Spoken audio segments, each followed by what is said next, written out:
दिल्ली शराब घोटाला मामले में जेल में बंद दिल्ली के मुख्यमंत्री अरविंद केजरीवाल को अंतरिम जमानत मिलेगी या नहीं, इस पर सुप्रीम कोर्ट शुक्रवार यानी कि आज फैसला सुना सकता है। दरअसल प्रवर्तन निदेशालय कुछ खास दलीलों के साथ जमानत दिए जाने का विरोध कर रहा है। ईडी के एक अधिकारी ने टीओआई से कहा कि अगर केजरीवाल को चुनाव प्रचार करने के लिए अंतरिम जमानत दी गई तो इससे डिब्रूगढ़ जेल में बंद खालिस्तान समर्थक वारिस पंजाब दे नेता अमृतपाल सिंह को भी खडूर साहिब से चुनाव लड़ने में मदद मिलेगी। वह भी प्रचार के नाम पर अंतरिम जमानत मांग रहा है। सुप्रीम कोर्ट ने पहले संकेत दिया था कि वह मौजूद लोकसभा चुनाव को देखते हुए अरविंद केजरीवाल को अंतरिम जमानत देने पर विचार कर सकती है। अदालत ने कहा था कि यह एक असाधारण स्थिति है और सीएम केजरीवाल अदालत अपराधी नहीं है, लेकिन ईडी की दलील कुछ और भी है। सुप्रीम कोर्ट ने 7 मई को हुई सुनवाई के दौरान कहा था कि अगर केजरीवाल को अंतरिम जमानत पर रिहा कर दिया जाता तो भी वह आधिकारिक कर्तव्य नहीं निभा सकेंगे। वह मुख्यमंत्री के तौर पर ऑफिशियल ड्यूटी करते हैं तो ये कनेक्टिविटी होगा। ईडी ने बुधवार को सर्वोच्च अदालत में हल्फनामा पेश कर रहा कि चुनाव प्रचार करना कोई संवैधानिक अधिकार नहीं है। अगर चुनाव प्रचार करने के लिए बेल दी गई तो फिर तो किसी नेता को गिरफ्तार करना ही मुश्किल हो जाएगा। प्रज्वल रेवन्ना के खिलाफ ब्लू कॉर्नर नोटिस जारी होने के बाद उन पर वापसी का दबाव बढ़ गया है। ब्लू कॉर्नर नोटिस जारी होने के बाद इंटरपोल संबंधित व्यक्ति के खिलाफ जानकारी जुटाता है। संबंधित देश की एजेंसी के साथ डिटेल शेयर किए जाते हैं, लेकिन कहा जा रहा है कि प्रज्वल रेवन्ना के बारे में कोई जानकारी नहीं मिल रही है। कर्नाटक के सेक्स स्कैंडल के फंड से पूर्व प्रधानमंत्री एच.डी. देवेगौड़ा के विधायक बेटे एच.डी. रेवन्ना और संसद पोते प्रज्वल रेवन्ना की मुश्किलें बढ़ती जा रही है, लेकिन इन तमाम मुश्किलों के बीच रेवन्ना के काम आ रहा है उनका वो कवच जिसकी वजह से पुलिस चाह कर भी ना तो उन्हें गिरफ्तार कर पा रही है और ना ही उन्हें भारत आने के लिए मजबूर कर पा रही है। अब आप सोच रहे होंगे कि आखिर ये कवच है क्या जिसके आगे पुलिस भी बेबस दिख रही है। ये कवच है वो राजनयिक पासपोर्ट जिसकी वजह से रेवन्ना भारत से निकलने के बाद 90 दिनों तक बगैर किसी गिरफ्तारी के दुनिया में कहीं भी घूम सकते हैं। आपको बता दें कि इस मामले में एसआईटी ने एच.डी. रेवन्ना को 3 मई को अरेस्ट किया था। उन्हें 14 मई तक के लिए जुडिशियल कस्टडी में भेज दिया गया है। वही हासन सीट से जेडीएस सांसद प्रज्वल रेवन्ना के लिए ब्लू कॉर्नर नोटिस जारी हो गया था। मामला सामने आने के बाद 27 अप्रैल को प्रज्वल रेवन्ना जर्मनी चले गए हैं। उन्होंने अपने वकील के जरिए एसआईटी को सूचित किया था कि वो 7 मई तक बेंगलुरु पहुंच जाएंगे, लेकिन डेडलाइन खत्म होने के बाद भी उनका कोई अता पता नहीं है। उनके विदेश से लौटने के कोई संकेत भी नहीं मिल रहे हैं। दरअसल प्रज्वल रेवन्ना के खिलाफ ब्लू कॉर्नर नोटिस जारी होने के बाद उन पर वापसी का दबाव बढ़ गया है। ब्लू कॉर्नर नोटिस जारी होने के बाद इंटरपोल संबंधित व्यक्ति के खिलाफ जानकारी जुटाता है। संबंधित देश की एजेंसी के साथ डिटेल शेयर किए जाते हैं, लेकिन कहा जा रहा है कि प्रज्वल रेवन्ना के बारे में कोई जानकारी नहीं मिल रही है। इससे एसआईटी के काम करने के तीर तरीका पर भी सवाल उठ रहे हैं। लोकसभा चुनाव 2024 के 3 चरणों के चुनाव संपन्न हो चुके हैं। अब चौथे चरण के तहत वोटिंग 13 मई 2024 को आयोजित की जाएगी। सभी राजनीतिक दल प्रचार प्रसार से लगे हुए हैं। इसी क्रम में कांग्रेस नेता राहुल गांधी और तेलंगाना के सीएम रेवंत रेड्डी एक साथ आरटीसी बस में घूमते हुए दिखाई दिए हैं। बता दें कि तेलंगाना में कुछ महीने पहले हुए विधानसभा चुनाव में कांग्रेस ने बेहतरीन प्रदर्शन करते हुए जीत हासिल करके सरकार बनाई थी। इसलिए कांग्रेस लोकसभा चुनाव में भी एक बार फिर से उसी प्रदर्शन को दोहराने की उम्मीद कर रही है।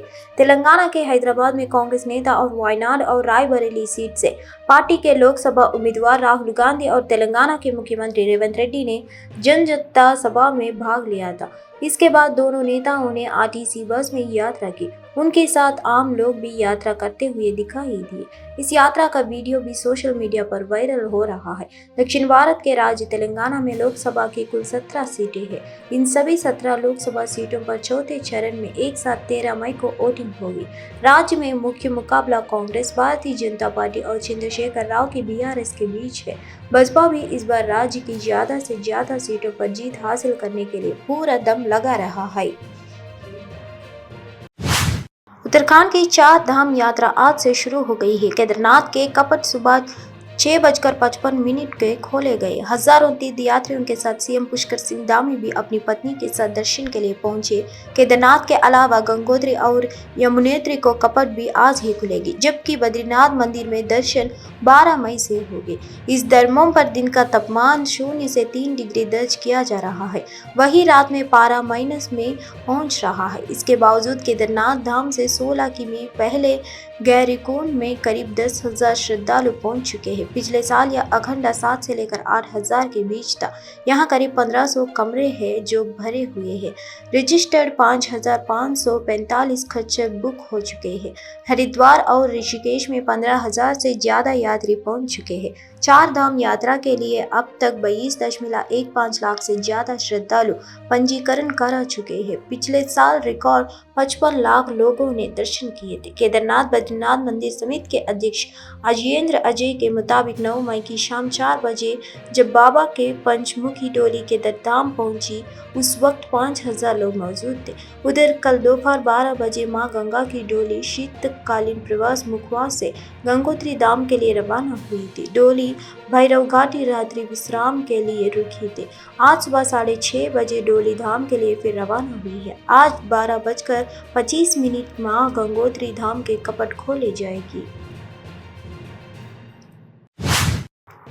झारखंड के पूर्व मुख्यमंत्री हेमंत सोरेन से जुड़े जमीन घोटाला मामले में ईडी ने एक और बड़ी कार्रवाई की है।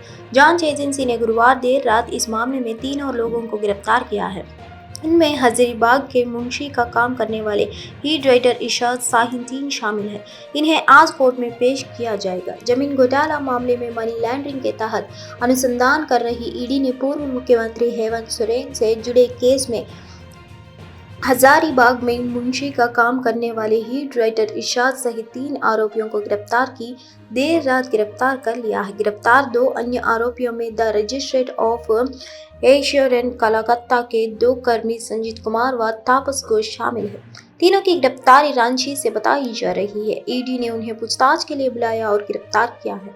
अब तीनों ही गिरफ्तार आरोपियों को ईडी शुक्रवार को रांची स्थित पीएमएलए की अदालत में प्रस्तुत करेगी, जहां उन्हें रिमांड पर लेने के लिए कोर्ट में आवेदन देकर अनुमति मांगेगी। जमीन घोटाला मामले में पूर्व में गिरफ्तार आरोपियों से पूछताछ व दस्तावेजों की छानबीन के बाद तीनों गिरफ्तार किए गए हैं। हजारीबाग के मुंशी लीड राइटर इरशाद मूल दस्तावेज में हेराफेरी करता था और फर्जी लीड तैयार करता था। यह डील लिखता था और इसके एवज में इसने अन्य आरोपियों से 8 लाख रुपए लिए थे। अनंत सिंह के जेल से बाहर निकालने के बाद मोकामा, लखीसराय और बाढ़ सहित सूर्यगढ़ विधानसभा क्षेत्र में भी जज के उद्यमीर के ललन सिंह के पक्ष में माहौल तेजी से बदला है। ललन सिंह भी मोकामा और भाड़ पहुंचकर अनंत सिंह को छोटे सरकार बुलाकर लोगों के दिलों में जगह बनाने की कोशिश में जुट गए हैं। अनंत सिंह के बाहुबली होने को लेकर बात की जाती है, लेकिन अनंत सिंह की घर जाति के पैड उन्हें चुनाव के लिए बेहद महत्वपूर्ण बना देता है। इसमें कोई शक नहीं है कि अनंत सिंह के पर कई मुकदमे आपराधिक तौर पर दर्ज है, लेकिन अनंत सिंह के जेल से बाहर निकलने के बाद मोकामा, लखीसराय और बाढ़ सहित सूर्यगढ़ विधानसभा क्षेत्र में भी ललन सिंह के पक्ष में माहौल तेजी से बदला है। यही वजह है कि कल बाढ़ पहुंचकर ललन सिंह अनंत सिंह की पत्नी नीलम देवी की मौजूदगी में अनंत सिंह को छोटे सरकार पुकार कर जनता को आकर्षित करने में जुटे हुए थे। लालू प्रसाद मुंगेर से सीट 3 लोकसभा क्षेत्र में अगाध बनाम पिछड़ा की लड़ाई बनने का चाल चली है, लेकिन ये लड़ाई परवान छेड़ने से पहले ही फीकी पड़ती दिख रही है। लालू प्रसाद ने 90 के दशक के जातिवाद की लड़ाई में हीरो बने अशोक महतो की पत्नी अनिता देवी को टिकट देकर पुराना उन्माद जिंदा करने की कोशिश की है, लेकिन ये उन्माद कई वजहों से मुंगेर में जिंदा नहीं हो पा रहा है। मुंगेर लोकसभा सीट से 6 विधानसभा सीटें हैं, जहां अनंत सिंह मोकामा, बाढ़ और लखीसराय विधानसभा क्षेत्र में अपना प्रभाव सीधा रखते हैं।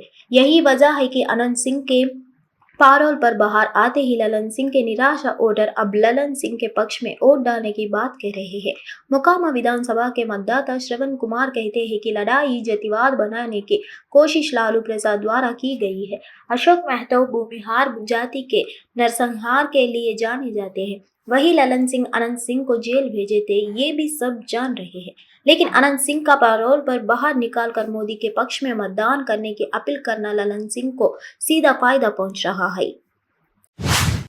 आने वाले समय में चीन और अमेरिका की वजह से दुनिया के अलग अलग देशों में महंगाई में इजाफा हो सकता है। उसका प्रमुख कारण दोनों ही देशों से कच्चे तेल की डिमांड में इजाफा होना है। अगर ऐसा हुआ तो कच्चे तेल के दाम बढ़ेंगे और उन देशों में महंगाई बढ़ेगी जो कच्चे तेल का इंपोर्ट करते हैं। कच्चे तेल की कीमत में $86 प्रति बैरल के पार पहुंच गई है। साथ ही ऐसा लग रहा है कि खड़ी देशों का कच्चा तेल मई के महीने में पहली बार $85 प्रति बैरल के पार चला जाएगा। वहीं दूसरी ओर अमेरिकी कच्चे तेल के दाम भी $80 प्रति बैरल के करीब पहुंच गए हैं। वास्तव में कच्चे तेल के दाम में इजाफे के पीछे अमेरिका और चीन की ओर से बड़ी डिमांड को बताया जा रहा है। दोनों देशों में जिसके तरह के इकोनॉमिक अखंडे सामने आए हैं, संकेत मिला है कि दुनिया के दो सबसे बड़े कच्चे तेल की खपत करने वाले देशों में मांग बढ़ सकती है। यही वजह है कि तेल की कीमतें गुरुवार को एक सप्ताह के उच्चतम स्तर पर पहुंच गई। वहीं दूसरी ओर भारत जैसे देश में पेट्रोल और डीजल की कीमत में कोई बदलाव देखने को नहीं मिला है। खास बात यह है कि देश की तीनों सरकारी ऑयल कंपनियों के तिमाही नतीजों से अखंडे सामने आए हैं, वो काफी चौंकाने वाली है। तीनों ऑयल कंपनियों के बीते वित्त वर्ष में 82,000 करोड़ रुपए के ज्यादा के प्रॉफिट हुआ है, जबकि अनुमान 90,000 करोड़ रुपए से ज्यादा का लगाया जा रहा है। फिर भी एक रिकॉर्ड है। वही चौथी तिमाही में तीनों की कंपनियों के मुनाफे में गिरावट देखने को मिली है।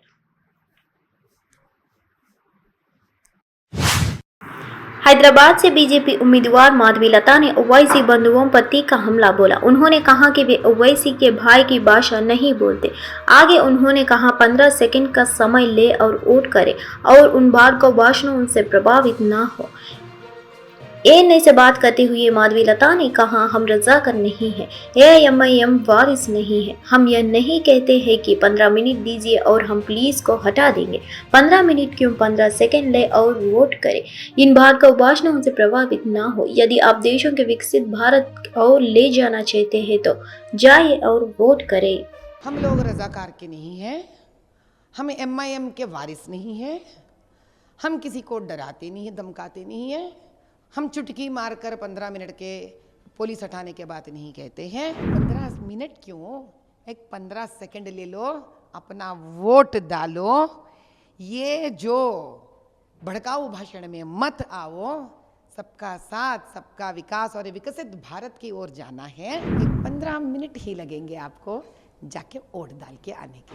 ये ऐसा कभी भी किसी के ऊपर कहना बहुत गलत बात है। तब जब आप एक उंगली किसी की तरफ उठाते हो, भूलो मत 3 उंगली तुम्हारे तरफ भी उड़ते हैं। इनका ये सबक सिखाना पड़ेगा। ये कांग्रेस के साथ सभी ऐसे ही लोग हैं, जुटे हुए हैं, जो बार बार इस देशवासियों का मान सम्मान पे ठेस लगाया। इन लोगों ने अपमान किया है। भैया मैं आपको एक ही बात कहना चाहती हूँ, हम लोग रजाकार के नहीं हैं, हम एमआईएम के वारिस नहीं हैं, हम किसी को डराते नहीं हैं, धमकाते नहीं हैं। हम चुटकी मारकर 15 मिनट के पुलिस हटाने के बात नहीं कहते हैं।